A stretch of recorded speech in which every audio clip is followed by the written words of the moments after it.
Today, I have the honor of introducing a remarkable group of plurals who have come together to share their diverse experiences, including their challenges and triumphs, or as today's panel presenter, Sai, so eloquently worded during our preparation call for this session, to share about their valleys and mountains. At the last minute, these heroes graciously stepped in, saving the day after one of our scheduled presenters unfortunately had to cancel. I am deeply grateful to these systems for their willingness to donate their time and share their valuable lived experience expertise with us today. Their insights and stories will undoubtedly enrich our understanding and appreciation of plurality. Without further ado, let me introduce our fantastic plural presenters to you. Please join me in giving them a warm welcome. First, I have the honor to introduce El Higuerón system to you all. El Higuerón system is a dedicated relationship and intimacy coach who helps people navigate their sexuality, gender, interpersonal relationships and intimacy, as well as interpersonal relationships and intimacy.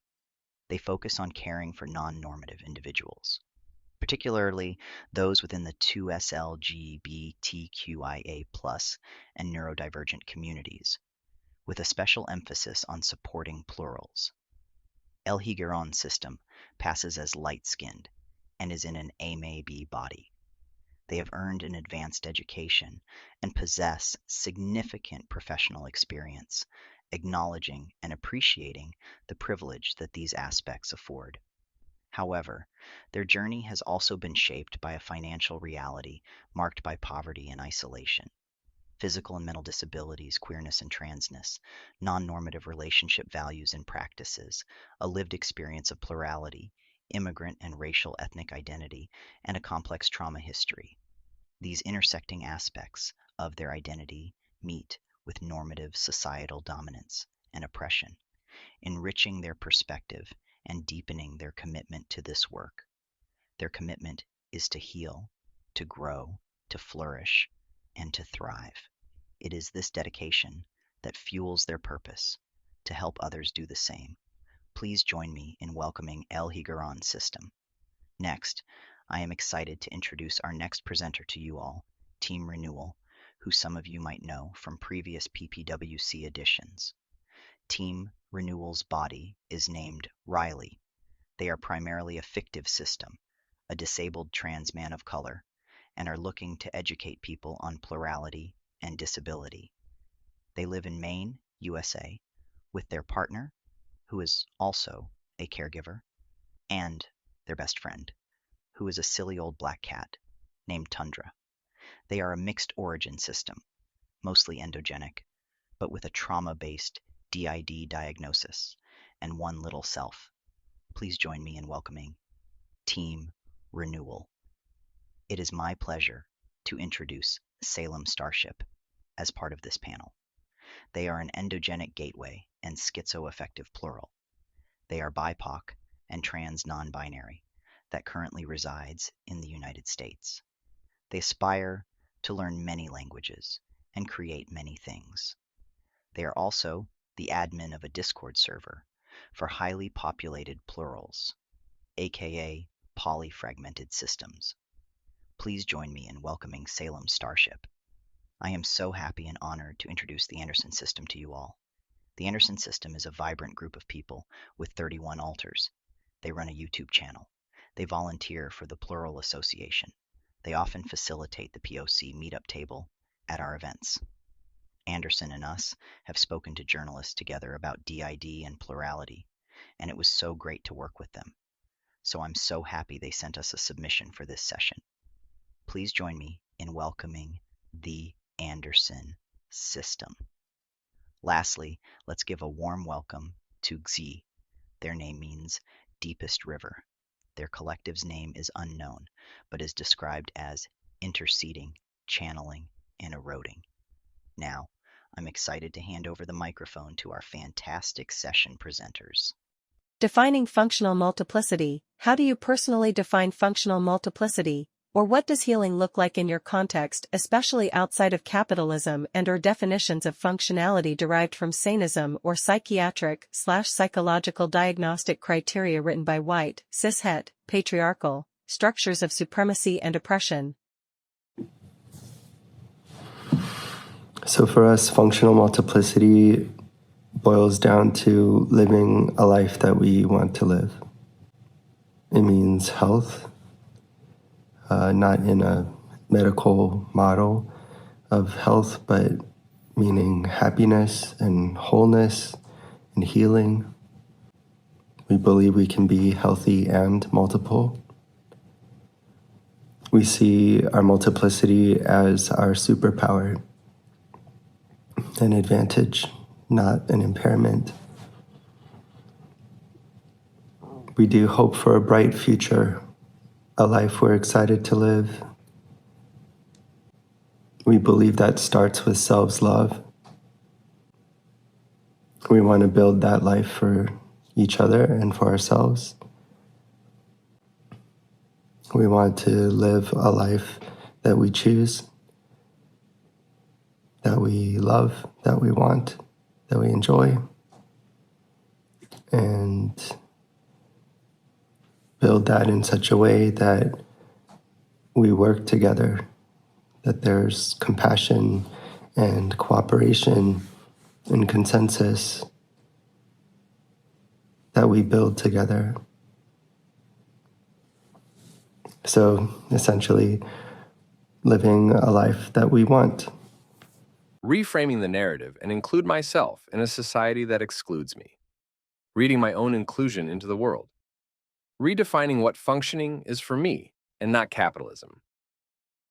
I don't have a 9 to 5. I tried that life, but it was miserable. Functioning for me is having more lucid days than non-lucid days and dedicating time to my passions, at least a little bit each day. I am more than what I produce for society. My name is Zaire Woods, and my body walks through the world as being seen as black. And how do I define functional multiplicity? I define functional multiplicity as an extraordinary thing the body has done to survive. Nothing sounds detrimental about it once I've really been able to sit down and think about it. Hello, this is the Anderson system. We have 31 altars and counting, and I'm glad to meet you all. And so here we go. Let's get started. When it comes to functional multiplicity in our system, we kind of see functional multiplicity in healing in the same area, you can say, because as you heal more, we believe that you're able to function more effectively as a system. And so functional multiplicity to us means, first of all, communication. Communication is huge when it comes to dissociative identity disorder.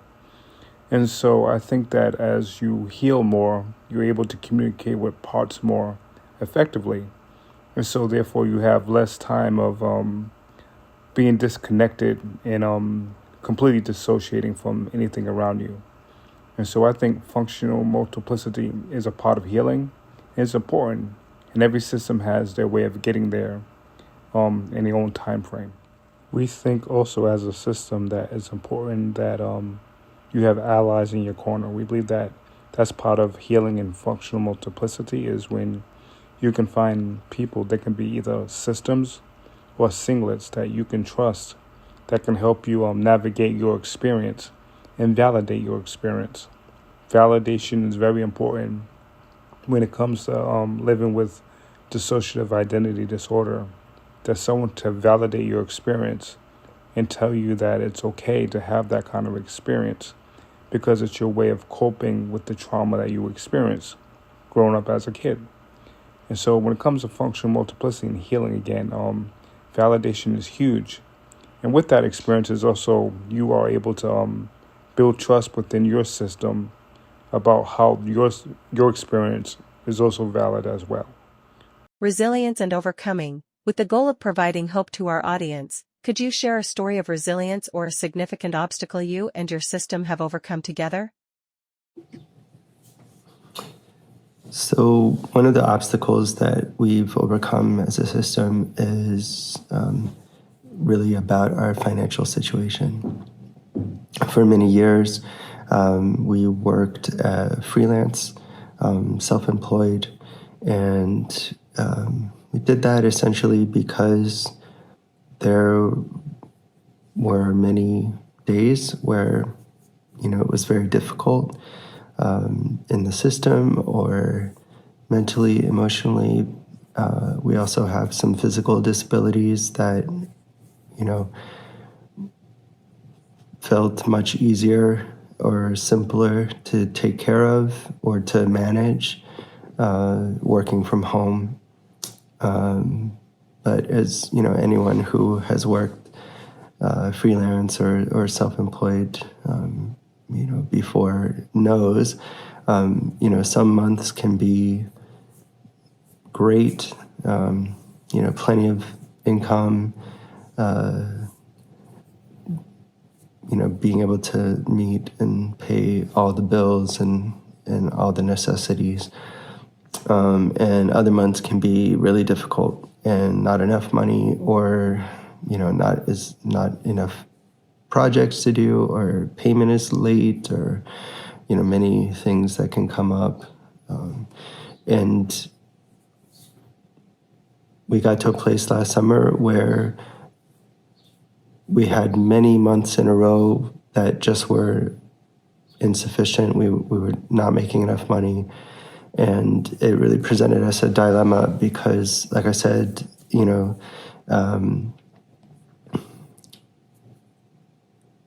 we chose self-employment and working from home to be able to better manage the overall picture of our responsibilities in life, especially to our system and to our body. But we got to a place where we were not able to live sufficiently well, or take care of ourselves. And so we were forced with a kind of choice to make, forced to make a choice about seeking other kinds of employment. And it was very scary. We didn't know if our body would be able to handle it. We definitely didn't know if our system was going to be able to handle it. Being back in a workplace with colleagues, with clients, with demands and expectations, face-to-face, the physicality of it. There were many questions we just didn't know if we would be able to manage. And so we had many discussions in our system with our therapist as well, and really tried to work out how would we go about doing this. And we were able to create a team of selves who volunteered and were willing to work together with a point person to lead the team, and we went with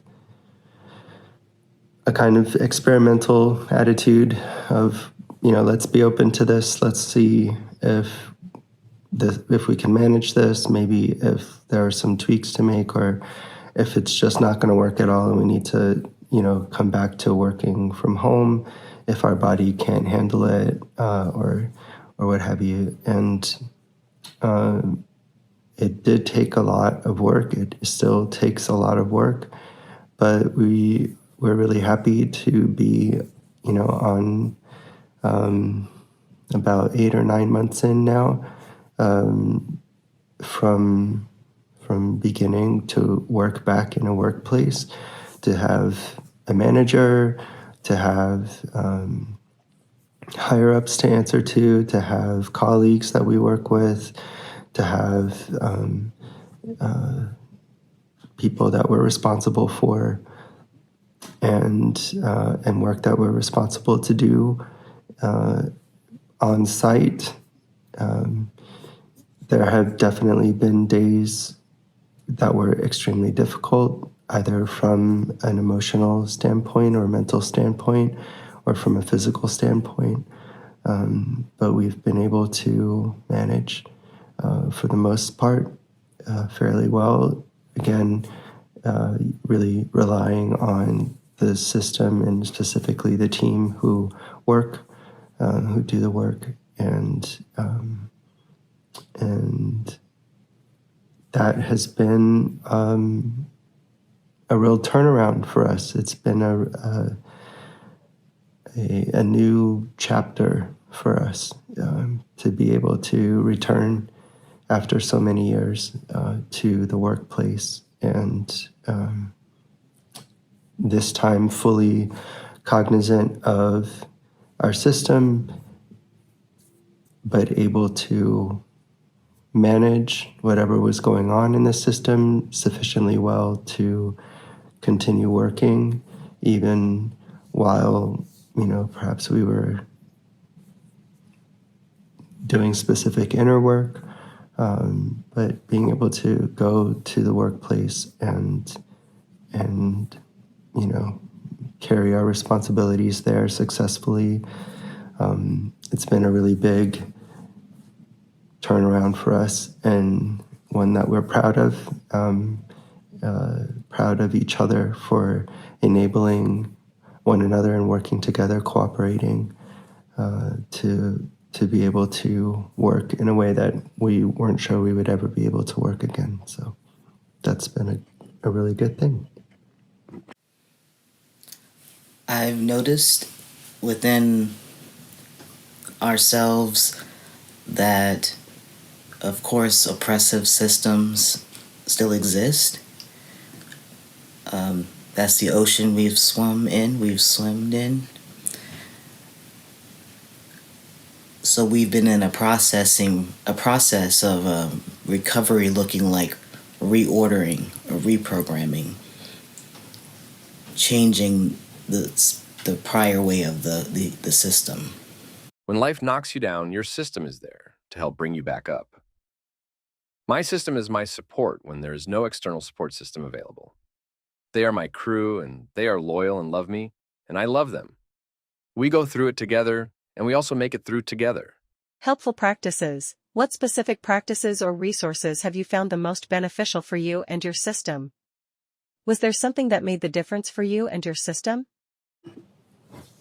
So one thing that's really made a big difference for us in the system is some kind of emotional education that we've learned together across the system, and that we have been employing or exercising or practicing for many years now. And we feel has made a big difference for us because it enables us, this framework that we're going to share, enables us to encounter whatever situation happens, the next thing in life, in relationships, in things that are outside of our control, in choices that we need to make, and gives us a useful framework or a useful structure to help us work out together inside what we're going to do. So the framework goes something like this. So at all times and in all places and across humanity, every human has always had core universal needs.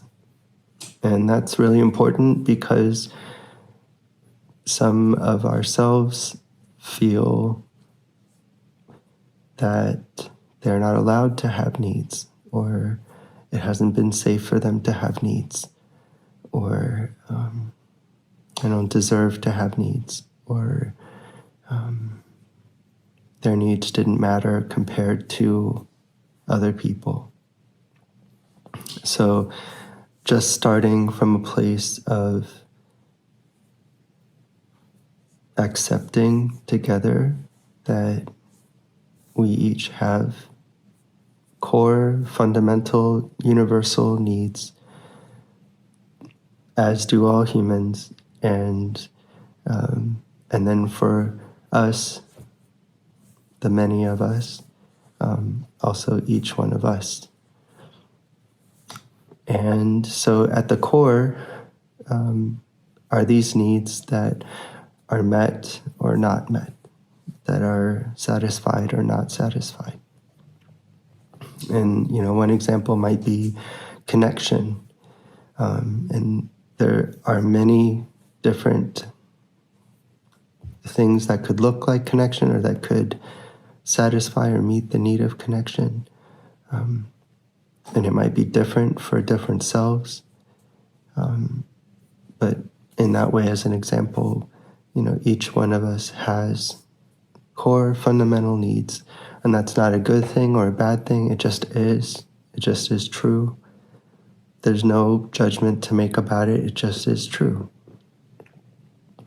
And then a second piece or layer is to understand that we each have feelings. And this has made a really big difference for us because understanding that we have feelings, and that's also not a good thing or a bad thing. There's no judgment to be made there. There's no morality to feelings. It's also a huge change or a huge learning for us. And what we've learned is that feelings arise from needs being met. So positive feelings or feelings that maybe feel good or feel satisfying or content or peaceful. These kinds of feelings arise from our needs being met or satisfied. And then feelings that arise from needs that are unmet or unsatisfied, we might experience as negative or perhaps anxiety asking us to be really careful, slow down, maybe anger indicating that some kind of boundary is being crossed, or sadness really pointing at that something's super important. So when a need is not met or goes unsatisfied, we might have these negative feelings. And I think one way we like to look at it is like, if the check engine light came on in your car, you wouldn't get mad at the check engine light for turning on. It's just an indicator. It just says, hey, pay attention. And we've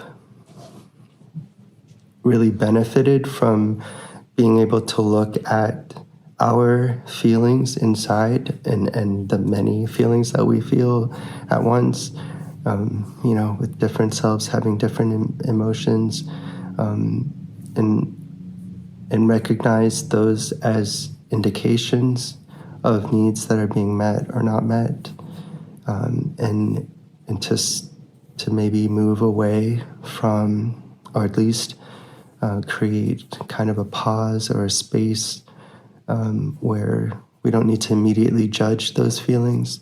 We can just see them as an indication that something that is needful, something maybe one or more of us needs, is being met or is not being met. And then the last layer we'll talk about is wants. And again, I think many of ourselves, were taught or grew up with wanting something being unsafe or, not allowed, or just otherwise, leading to negative consequences that we didn't want. So, I think for a long time we didn't want anything or didn't admit that we wanted anything. And what we've discovered is that when we want something, it's a strategy to get our needs met. And,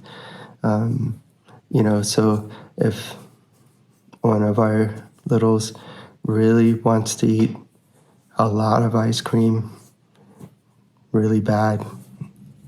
There's some kind of desire there that is pointing at a need.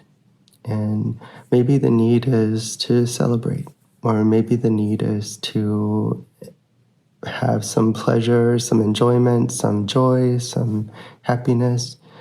Maybe the need is for a break or for a reward. So looking deeper than the specific want or the specific desire, and really trying to drill down and get to what is the need here.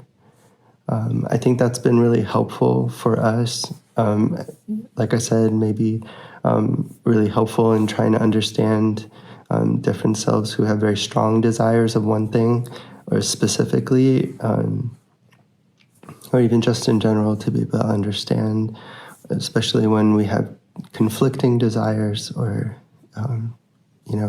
even opposed, like contrary desires. To see those, instead of being frustrated, to really drill down and try to understand what's the need underneath there. Because a desire is a strategy to try to meet a need. And so if we can figure out what that need is, then maybe it's easier to come up with other strategies to meet the need. And maybe it's easier to build a consensus or to co-create a solution, because we are accomplishing, taking care of, or meeting or satisfying that need that is underneath there. So I know that's a big framework, sorry for the long talk, but that has really been revolutionary for us. Really, again, being able to step back from any kind of judgment, and work with these needs and feelings and desires in a way that really allows us to work together in the system and figure out a solution that we can all agree to, or make a choice together that is in support of the needs that we have and the ways to meet those needs that seem best to all of us. One helpful practice we've been using together is that of seeing one another, acknowledging, making sure each part of us knows dignity again. Make sure each part is able to learn and know that boundaries are their absolute right to create and enforce. Journaling, art therapy, vibe to music. Reward headmates for helping the system. Give them a healthy outlet and to make space for them to express themselves. Discovering strengths. What strengths have you discovered within your plurality or system? So one of the strengths that we have discovered and built and continue to work to grow within our system is being able to think from a system point of view. And what we mean by that is that we're constantly thinking about relationships, because we have to carry on relationships and do relationship inside all the time among many of us, the many of us. And we also have to do relationship with people external to us. And I think being a system has made us maybe more aware of and more tolerant to many different points of view perhaps many different needs being expressed, many different desires being expressed, many different feelings being expressed, many different things being true at the same time, even when that can become very complicated or feel conflictual. I think being able to look at situations from a systems-centered point of view, and allow people to be who they are and to need what they need and feel what they feel and want what they want, and look for places of similarities where we can connect with them, I think has made us a much more effective person in our external relationships. I think it's definitely helped for those people that we've entrusted with the knowledge that we are a system,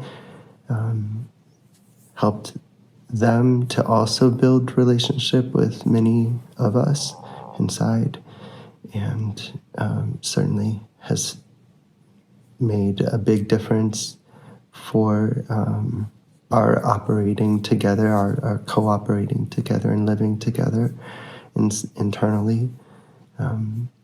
So yeah, I think maybe one of those big strengths that we have gained by being a system is really allowing the multifaceted, variable, and often complicated or seemingly surface level, like conflictual reality to exist as it is, and be able to look for ways to continue doing relationship, continue building consensus, continue co-creating and cooperating, to build a system, whatever that is, at work or in a friendship or in a relationship or what have you. Build a system that works, and that allows everyone to benefit, and at least have the freedom to be who they are, because that's how it works for us inside. So been able to recreate that for each other inside, but also in our interactions with external people. Hi, this is System Renewal. We believe one of our greatest strengths as a plural is the ability to perceive our more negative emotions as a part of a full person, instead of just unwanted thoughts to be shunned. For example, a non-plural may lash out in anger when they get triggered, but instead of facing this emotional response, they may choose to shut it away and deny it exists because they view it as a shameful and unnecessary part of who they are. We, however, cannot choose to do that because we realize that even our more traumatized and defensive selves, and even just our more belligerent selves, deserve to have their voices heard, and we see their struggles in a compassionate light that allows us to work through and acknowledge them in a healthier way. We know ourselves are not just emotion states, but it would be wrong to say some of us don't have different problems with negative emotions than others. Thanks. The ability to kind of control the switches by having strong internal communication. It took a while to learn, but I believe with practice, any system can learn to have good communication, and that can lead to a semblance of being able to control switches. Future aspirations. What hopes do you hold for the future regarding your plurality or system? So our big hope that we're carrying as a system is really having to do with moving from looking at being plural as,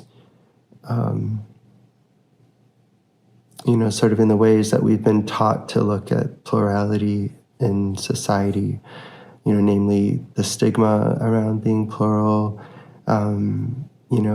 the idea that we can't that this is a severe mental illness or whatever, and that we're never going to amount to anything, and that kind of really negative self perception. I think the hope that we have for the future really is around our plurality being fundamental and instrumental in exactly who we want to become, how we want to be in the world, how we want to show up in relationship with others, the work that we want to do with our life, that really, instead of being an impediment or an impairment or even a complete invalidation, that just precludes us from doing anything, to really turn that on its head and see our plurality as that superpower, that advantage that we have, from which we can show up in the world, from which we can do our work, from which we can do our relationships, from which we can build a happy life, full of purpose, full of meaning. We do work in a helping and caring profession, and again, a big goal of ours or future hope that we have is to build helping and caring ways of being and ways of doing our work that will be very beneficial and healing for other plurals as well as singlets. And again, really building and developing and validating and showing up in the world in a way that moves from the fact that we are a system, moves from the fact that we are plural, as a way to actually empower and enable us to do the work that we want to do, to show up in the way that we want to show up in our life, and that would be actually a beautiful and a wonderful thing, and uniquely good thing, instead of something disqualifying. And so that's really our hope as a system, is really to see and to work out how to create a future for ourselves that where being plural as we are is actually instrumental and even pivotal in the good work that we want to do and how we want to show up in the world in our relationships. What's the future of our system? Well, we hope this future is brighter and that we're able to communicate more effectively and that we're able to have some level of healing. When it comes to integration, we don't really want to integrate. We think we are all individual people within our system. We're all individual, just people in a system.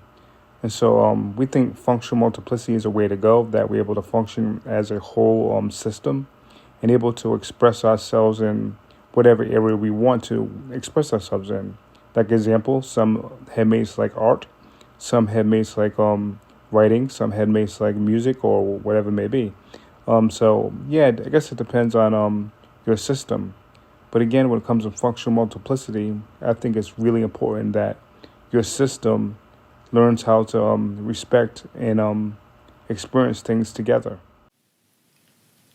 As a collective, we prefer the word collective over system because a lot of our trauma history is also racial trauma and racial PTSD from racism. So, although there are systemic ways within us and particular orders within us, the hope is to continue to practice and recreate ourselves in the way of a true communal experience, which is counter to the systems we were raised in and are still required to move through. More realistic, plural representation in the media. I'm an out plural artist and writer, and I'm hoping I can publish more and bring more visibility to the plural lived experience by sharing my experiences as a plural being and changing the narrative of how multiplicity is seen in the media. We are not all Jekylls and Hydes or Sybil, and that is sadly what most people think of when you mention plurality, multiplicity, etc. Positive insights. What positive insights about your plurality would you like to share with our audience? All right, so one insight that we have in being plural is that we have perhaps an easier or at least a more pressing, urgent need to look at doing the inner work of healing and liberation. We see many people kind of go through life, skate through life, not really looking at, the past or, perhaps not acknowledging trauma, or maybe they didn't have too much trauma or whatever, or, just not needing to look at themselves or do inner work, perhaps being, content enough or just in the daily life and existence, and not really doing much work on themselves or to grow or evolve or change. Perhaps even going through years of ignoring issues that are there, but just able to ignore that and just keep on keeping on. For us, something that we have had to look at is that in wanting to live and wanting to be alive and make a life for ourselves, we have had to choose to do the inner work. And we look at it as liberation. We look at it being a traumagenic system. It is for us about finding ourselves who are stuck in trauma time, trying to protect us from past dangers, and freeing them and bringing them into the present, bringing them here and now with all of us, and really doing that work of care and healing to free those selves and one another from the effects and the consequences of those traumatic things that happened. And also, doing the work in the present of how do we live together? How can we love each other?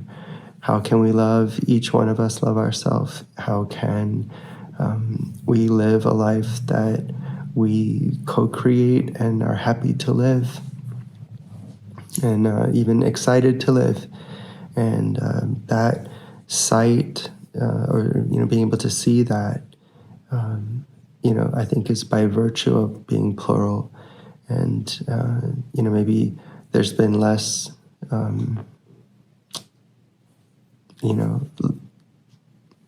not as easy as maybe it is for others to kind of bypass that kind of work.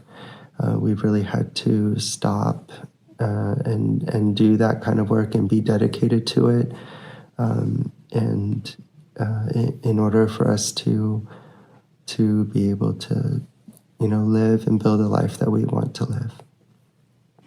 Being plural is awesome. It isn't a disorder or condition to fix. Not for everyone. As far as I'm concerned, it's society that's disordered. Being plural, it is a gift and a kind of superpower to me. I used to wish when I was younger that I was a mutant, like in X-Men. I hoped I'd be a teleporter like Nightcrawler, but no such luck.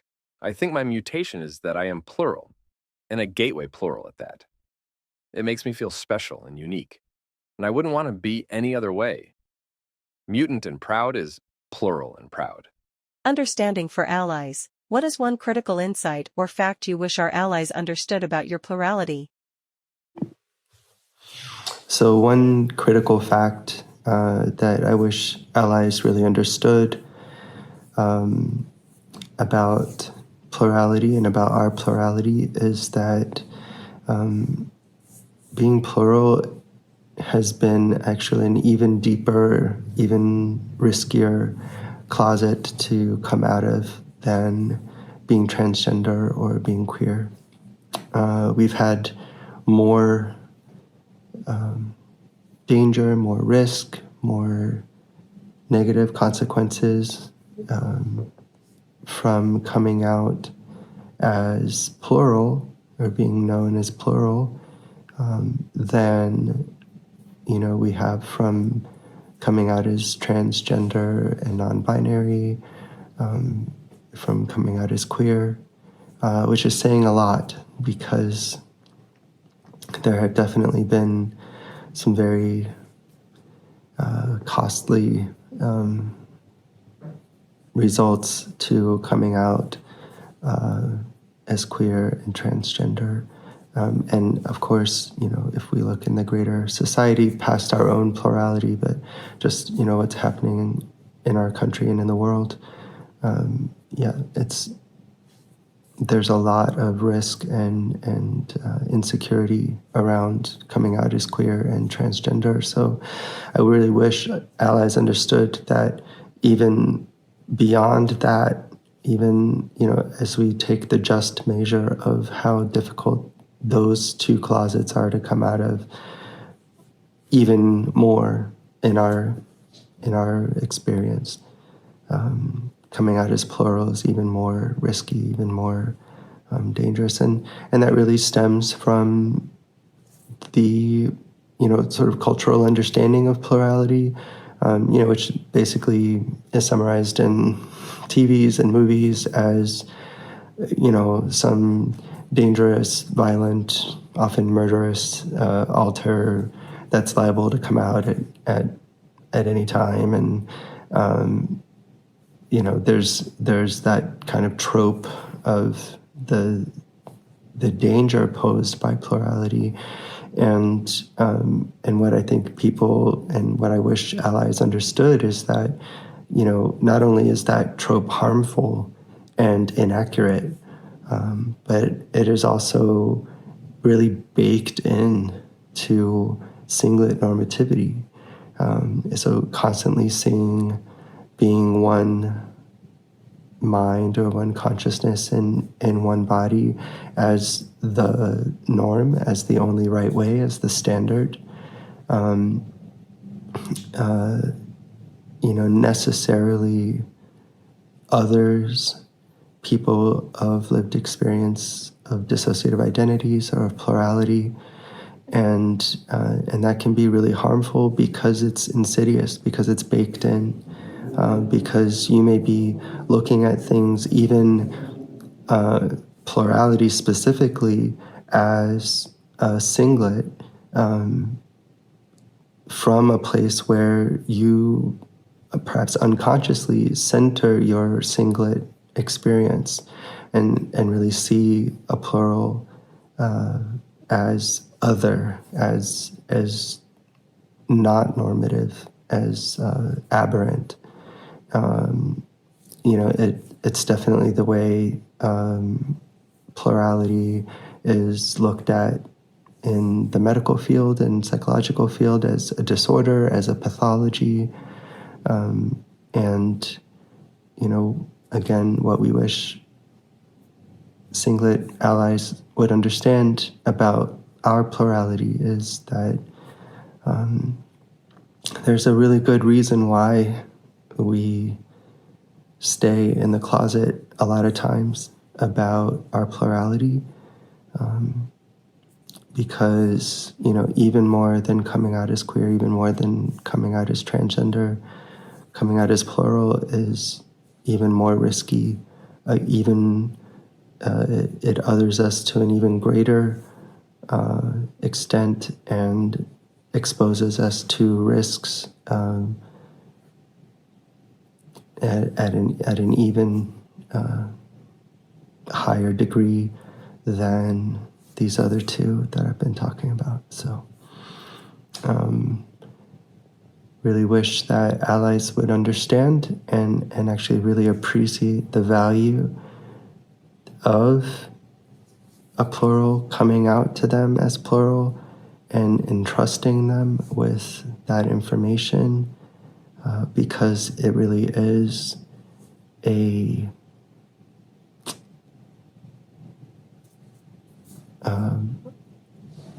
enormous enormous trust that the plural system or collective has placed in that other person. And as with all allies, we wish and we hope that our allies will be there for us and use their own privilege, in this case their singlet privilege, to protect and to help and care for us as we've placed that kind of trust in you. I was born this way.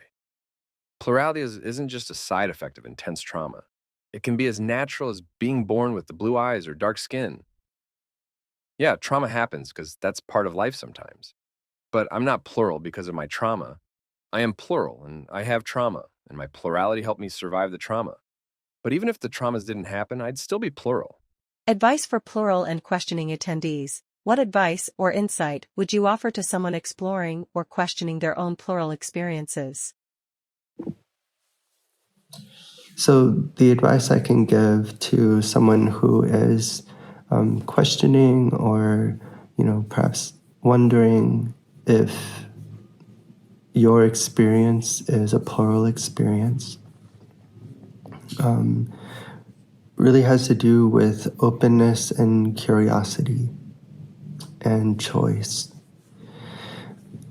Because we live in a culture and a society where being singlet is normative, where singlet experience is the norm, is the standard. Considering or suspecting that maybe you have a plural experience can really be destabilizing. It can bring up feelings of insecurity, fear, anxiety. And, the advice that we can offer is perhaps if those emotions are coming up, perhaps the need really is to remember that you have agency and to choose to be open and choose to be curious about your experience and about what the next steps are. There really is no script, right? There really is no right way or only way. There are many different experiences of plurality. Being plural can mean its own unique thing to you, and that's totally valid.